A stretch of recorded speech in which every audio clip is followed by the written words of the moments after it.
So when Lisa Leslie is on Angel Reese's podcast and gets asked anything you would want me to work on going into year 2, Lisa Leslie has a laundry list she's already written out. Your layups suck.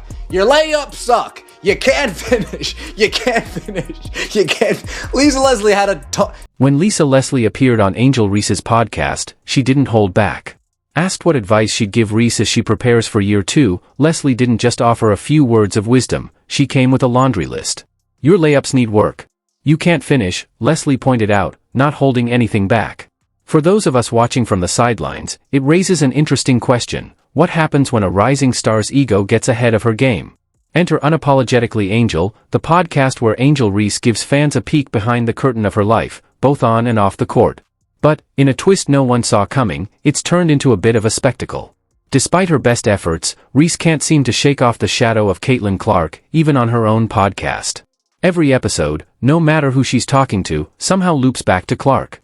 Could this constant connection be a result of rivalry, admiration, or is Clark simply the dominant figure in women's basketball right now? And it doesn't stop there. Reese's attempt to stay in the spotlight has raised eyebrows, especially with some less than flattering comments from her mentor, Lisa Leslie, about her performance. Leslie's critique is hard-hitting, but does it have an impact, or is Reese on a path to prove everyone wrong?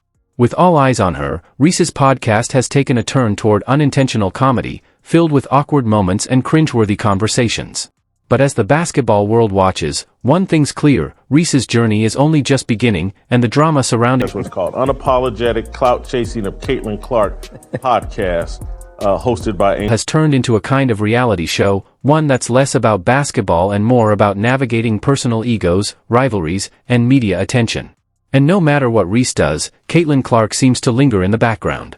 It's a fascinating saga that keeps fans guessing. Is Reese destined to outgrow the comparisons, or is the shadow of Clark going to follow her everywhere she goes? Every time Angel Reese tries to talk about her favorite pre-game rituals or what's next for her season, you can almost set a clock to it. Someone inevitably starts raving about Caitlyn Clark's latest It's not true. It's all stupid.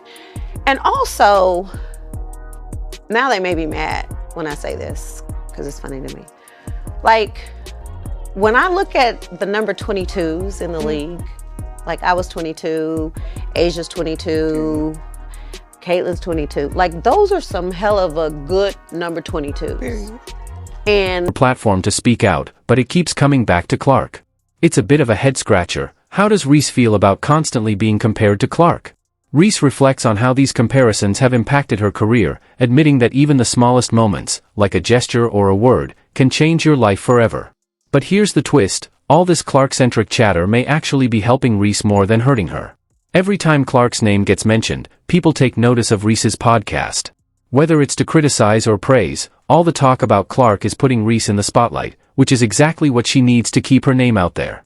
But it raises a question. Why do people love Caitlyn Clark so much? Sure, her shooting is incredible. It's your platform, so how do you feel about that situation? I think just being able to be in that moment of it happening, you never realize how something can literally... To talk about her own journey, or is she just getting caught in a constant comparison trap? The line between staying relevant and becoming obsessed is a fine one, and right now, it's hard to say which side Reese is on. And just when it seemed like things couldn't get any more interesting, Reese's own mentor, the legendary Lisa Leslie, stepped into the picture. Fans probably expected some friendly advice and a few words of encouragement, but what they got instead was a public roasting session that turned awkward real fast. When Leslie appeared on Unapologetically Angel, she didn't pull any punches. When Reese asked for advice as she prepared for her second season, Leslie's answer was straightforward. The biggest advice I have for you is how you shoot your layups. Ouch. Can you imagine sitting across from your idol, trying to keep it together while she tells you your fundamentals need serious work? But Leslie wasn't done there. She broke down the stats, and let's just say, they weren't pretty. Reese shoots only 39% from the field, and even worse, she's well below 50% on shots taken from under 5 feet. It gets even more brutal when you look at shots from 5 to 9 feet, she's only hitting a pitiful 33%. It was a tough pill to swallow, but Leslie wasn't holding back. Reese sat there, taking it all in. This podcast, Unapologetically Angel, she gives angels some advice. Just a hint, it has to do with hard facts. It was a real moment of tough love, and one that Reese will likely carry with her as she heads into season 2. Will she rise to the challenge, or will these critiques derail her progress? During her rookie season, Angel Reese posted a field goal percentage of just 39.1%. For those of you who aren't basketball stats buffs, that's pretty rough, especially when you consider that she was shooting below 50% on shots taken less than 5 feet from the basket. That's basically missing half of your attempts from right under the rim, where most players are expected to be automatic. Advice that you would give for me? Season 2, I can't wait to work with you some more. The biggest advice I have for you is going to be how you shoot. In the post position, where she plays, a layup should be a given. Right now, it's not, and she's got a lot of work to do to refine her touch around the basket. The desperation shots she's been taking won't cut it if she wants to stay competitive in the league.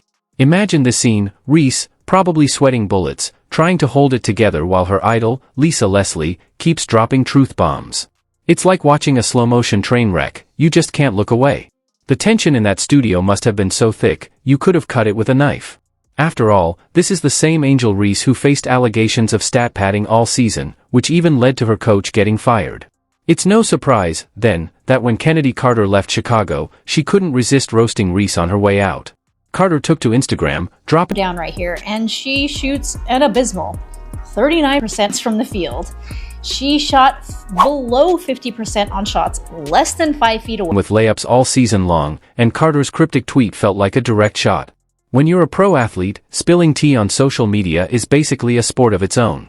Carter turned up the heat with that tweet, making it pretty clear who she was talking about. For the record, Reese's layup success rate last season was a brutal 42.4%, the worst in the WNBA. Out of 321 attempts, she only managed to make 136. Yikes. Fans and players alike started to notice. Some even jokingly suggested she might want to try underhanded shots. The whole situation had people buzzing. It's clear Carter wasn't just throwing out a vague remark, she was making sure everyone knew exactly who she meant.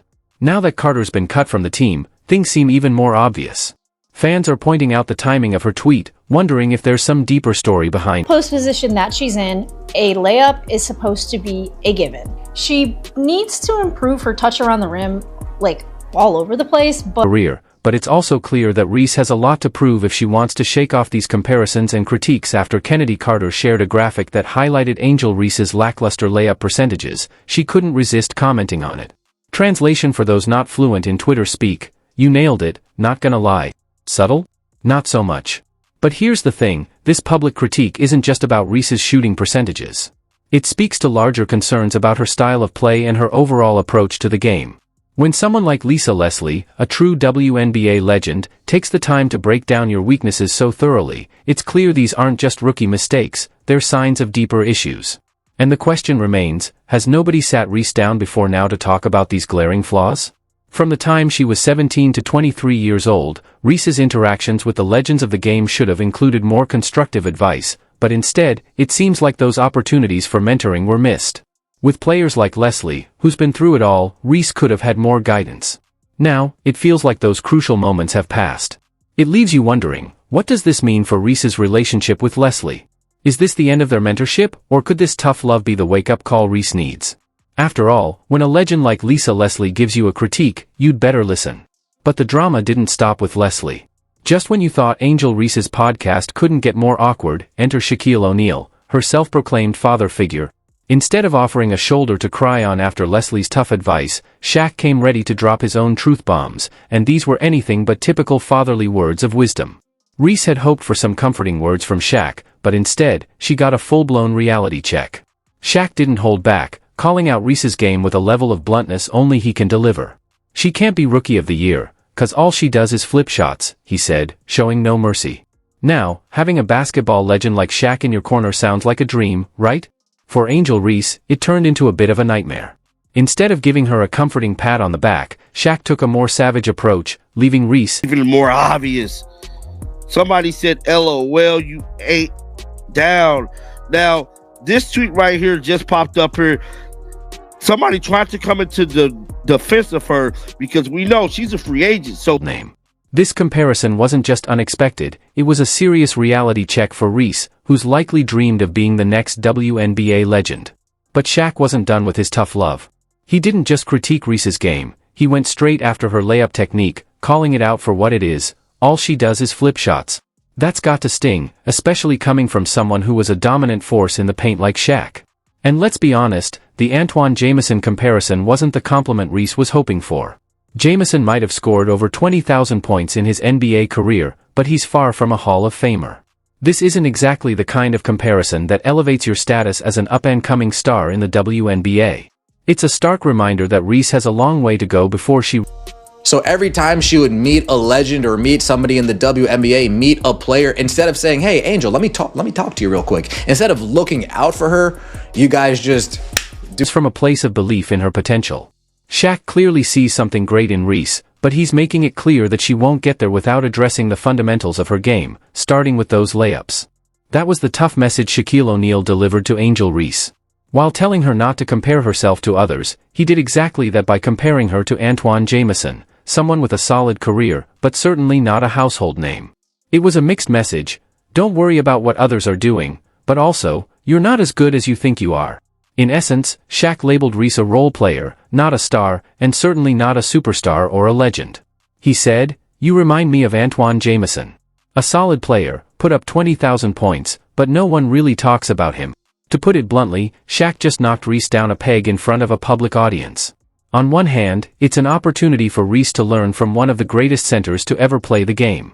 But on the other hand, to have your flaws exposed so publicly, especially on your own podcast, must be humbling.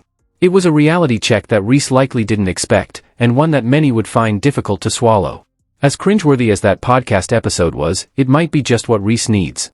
Sometimes, it takes a harsh dose of reality to ignite the fire within you. Who better to deliver that tough love than Shaquille O'Neal, a man who's dominated the paint and left a lasting legacy in the basketball world? Shaq knows talent when he sees it, and while he's calling Reese out, it's because he sees the potential in her. The question now is, how will she respond? Will Reese take Shaq's critique to heart and work to improve her game, or will she brush it off and continue on the same path? This moment could very well define the course of her career. If Reese has only ever heard about her shaky layup form from the usual Twitter trolls or critics online, then Shaq's tough love might be the wake-up call she needs. If no one in her circle has been honest with her, this may be the moment that truly makes her reconsider her approach. But there's more to her troubles. Reese was positioned to be the face of a new league, the 3-on-3 league unrivaled. She had claimed to be the driving force behind bringing attention to women's basketball, yet when the ratings came in, the reality painted a very different picture. Unrivaled has been struggling, with numbers that fail to back up Reese's predictions about her ability to... She probably does. She's a basketball fan. She probably does. But, I mean, Antoine Jamison ain't cracking nobody's top 200 in NBA history. And